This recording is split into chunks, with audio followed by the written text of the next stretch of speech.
Comment est-ce qu'on peut détecter les micro-expressions sur un visage? Toujours dans l'optique de faire du décodage non verbal, cette vidéo s'adresse à toutes les personnes qui ont justement l'intention d'améliorer leur intelligence sociale. Salut à toi futur leader, bienvenue mon ami au sein de cette nouvelle vidéo. Aujourd'hui, je suis très content de te retrouver dans une vidéo qui m'a souvent été demandée. Dès que j'aborde le sujet du décodage non verbal ou du body language, c'est comment est-ce qu'on peut analyser les micro-expressions sur un visage. Une micro-expression, ça dure pas très longtemps, comme le terme le stipule. Micro-expressions qui automatiquement vont être difficiles à détecter chez une personne lorsque tout simplement on n'est pas formé à tout ça. Et je pense que personne ne nous apprend le décodage non verbal à part, bien entendu, ma formation qui se retrouvera dans la description de cette vidéo, mais je t'en parlerai un petit peu plus après dans la vidéo. Alors, les micro-expressions, je tiens à t'arrêter tout de suite. Si tu cherches à décoder ça chez ton interlocuteur, c'est faisable, mais que dans un seul et unique cas. C'est pas fait pour tout le monde et c'est fait pour les personnes qui sont à l'aise socialement. Si tu n'es pas à l'aise socialement, qu'est-ce qui va se passer? Allez, on va faire un petit jeu ensemble. Imaginons que tu sois en face de moi. Tu es en train de discuter avec moi, on est en train de prendre, pas un café, mais un petit verre d'eau. Tu es en face de moi et puis on discute de la pluie et du beau temps. Voilà, on se connaît depuis des années. D'ailleurs, ça fait 3 ans que cette chaîne YouTube existe, donc ça peut faire 3 ans que tu me suis, donc on se connaît depuis des années. Et puis on discute. Et en fait, si tu n'es pas à l'aise socialement, qu'est-ce que tu vas faire? Alors admettons que toi tu sois à l'aise et que moi je ne le sois pas. Donc si je ne suis pas à l'aise du tout avec toi et que je ne suis pas à l'aise socialement, je vais faire ça.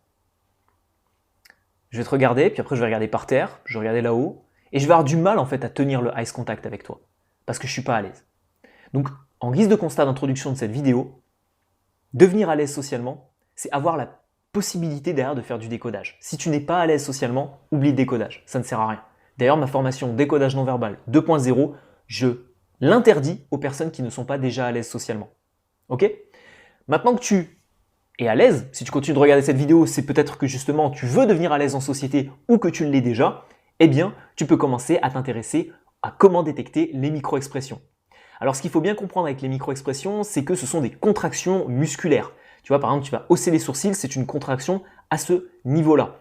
Tu vas faire cette grimace du dégoût, tu vas avoir une contraction au niveau du nez. Tu vas faire un visage de méprisant, voilà, comme ça. Tu vas tout simplement avoir une petite contraction à ce niveau-là, mais pas à ce niveau-là. Tu vas avoir une asymétrie au niveau du visage. Donc, ce qu'il faut détecter, ce sont les contractions de certains muscles. Donc, la première chose à faire, et ce que je t'invite réellement à faire, c'est de regarder comment est constitué un visage et où sont les muscles et dans quel sens vont les fibres musculaires. Donc tu peux regarder sur ton propre visage dans le miroir, mais tu peux aussi regarder des schémas anatomiques de comment est fait un visage pour comprendre quelles sont les contractions possibles sur un visage. Tu vois, le nez par exemple, il va remonter. Si je contracte mon nez, ça va tout simplement remonter. Si je contracte mes joues, et que tout simplement, ça va faire un sourire. Donc, premier aspect, connaître un petit peu l'anatomie du visage. Ensuite, on va se focaliser sur la partie haute du visage. Qu'est-ce qu'il faut regarder? Est-ce qu'il faut regarder n'importe quelle partie du visage ou est-ce qu'il y a vraiment des parties qui sont plus intéressantes que d'autres? Pour ce qui est de la partie haute du visage, moi ce que je recommande vraiment d'analyser, ce sont les sourcils. Parce que les sourcils nous permettent réellement de connaître beaucoup d'émotions.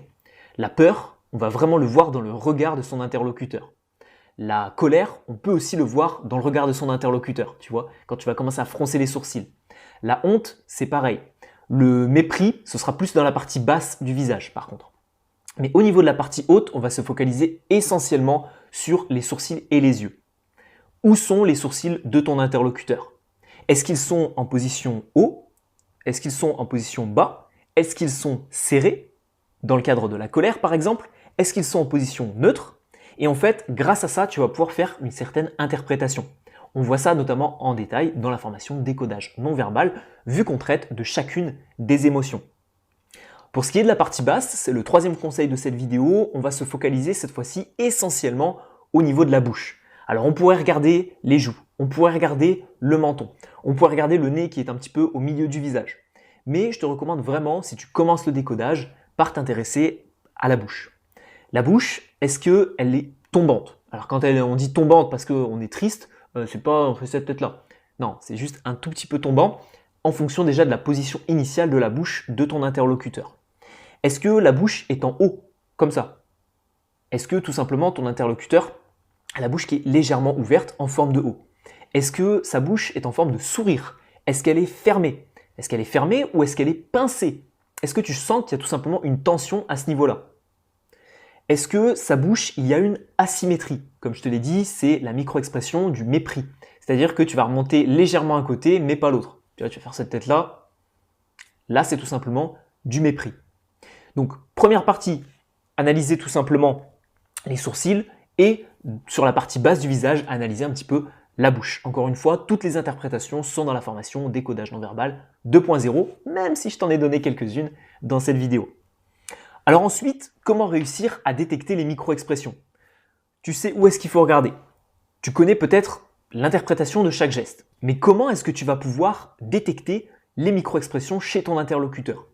Entraînement. Entraînement, entraînement, entraînement, entraînement. C'est pour ça que ma formation Décodage non-verbal regroupe énormément d'exercices, 10 cas pratiques et 10 exercices qui sont détaillés et ensuite tu as les analyses de ces exercices-là sur moi-même ou tout simplement sur des séries ou des films, des extraits de séries et des extraits de films que je t'ai passés dans la formation. Et tu as 10 cas pratiques pour réellement t'entraîner. Mais en plus de ça, tu as d'autres petits cas dans les autres modules. Ça, c'est juste le module 4 avec les 10 cas pratiques. Mais ce que je te recommande vraiment, c'est de t'entraîner au maximum, surtout avec les personnes avec qui tu es à l'aise, tes amis, les personnes avec qui que tu côtoies au quotidien, peut-être les gens de ta famille ou les gens que tu vois au boulot, réussir tout simplement à te focaliser sur leur visage et à découvrir un petit peu toutes les micro-expressions qu'ils peuvent avoir au quotidien. Alors pour conclure cette vidéo, maintenant que tu as compris tout ce qu'il faut faire pour réussir à détecter au maximum les micro-expressions de ton ou de tes interlocuteurs, j'aimerais te motiver. J'aimerais te donner tout simplement les avantages à savoir détecter les micro-expressions chez ton ou tes interlocuteurs. Et le premier avantage, j'en ai 4, mais le premier, c'est vraiment, comme je te l'ai dit, de muscler ton intelligence sociale. D'avoir un coup d'avance sur ton interlocuteur parce que tu sais réellement, ou tout du moins tu as formulé une hypothèse et tu l'as validée, sur l'émotion qu'il ressent, sur son état d'esprit, etc. Et ça, malheureusement, chez certaines personnes qui sont gênantes en société, qui sont gênantes en public, il y a ce décalage et il y a ce manque d'intelligence sociale qui fait que du coup, elles ne ressentent pas ce que toi tu peux ressentir. Ton interlocuteur est triste, il ne le dit pas concrètement, mais il te le montre de manière non verbale. Et si tu ne sais pas le voir, eh bien automatiquement, tu ne vas pas pouvoir adopter le comportement adéquat. Donc c'est ça réellement l'intelligence sociale et c'est super puissant. Deuxième avantage, connaître l'état d'esprit actuel en termes de sentiments, en termes d'intention, en termes d'émotion de ton interlocuteur pour pouvoir par exemple faire preuve d'empathie. Troisième avantage, savoir si ton interlocuteur ment ou non. Et alors ça, je sais que ça vous intéresse énormément parce que bien souvent, le décodage non verbal, on va le faire en séduction, en négociation et ce sont deux domaines dans lesquels justement le mensonge peut être très présent. Donc, pour savoir si ton interlocuteur est en train de te mentir ou s'il y a une dissociation entre sa communication et ses micro-expressions, tu peux utiliser le décodage non verbal. Et enfin, quatrième et dernier avantage, et c'est le double avantage de ma formation Décodage non-verbal 2.0, c'est de mieux te contrôler toi-même. En connaissant les micro-expressions sur le visage de ton interlocuteur, tu peux aussi mieux contrôler les tiennes. Pourquoi est-ce qu'on voit des présidents de la République qui ont très peu de micro-expressions sur leur visage? Parce qu'ils s'entraînent énormément à contrôler chacune de leurs émotions par justement leurs micro-expressions. Donc si il y a une question un petit peu bizarre et qu'ils commencent à avoir peur, ils ne vont pas le laisser transparaître sur leur visage. Et si tu tombes face à quelqu'un qui a un petit peu un sixième sens ou qui sait faire du décodage non verbal, tu vas pouvoir justement l'empêcher de pénétrer ton intimité, si je puis dire, et de pouvoir décoder tes micro-expressions parce qu'elles ne bougeront quasiment pas. Donc voici les 4 différents avantages à savoir détecter les micro-expressions et comme je te l'ai dit, je fais un petit peu de la promo, j'en fais très rarement, mais il y a ma formation Décodage non-verbal 2.0 qui est l'outil qu'il te faut, plus de 3 heures et demie je crois de formation en ligne avec des cas pratiques, des exercices et un seul module théorique, c'est le premier, mais 4 autres modules plus un module bonus pour réussir à détecter à la fois les micro-expressions, mais aussi la position du corps de ton interlocuteur et savoir faire réellement du décodage non verbal.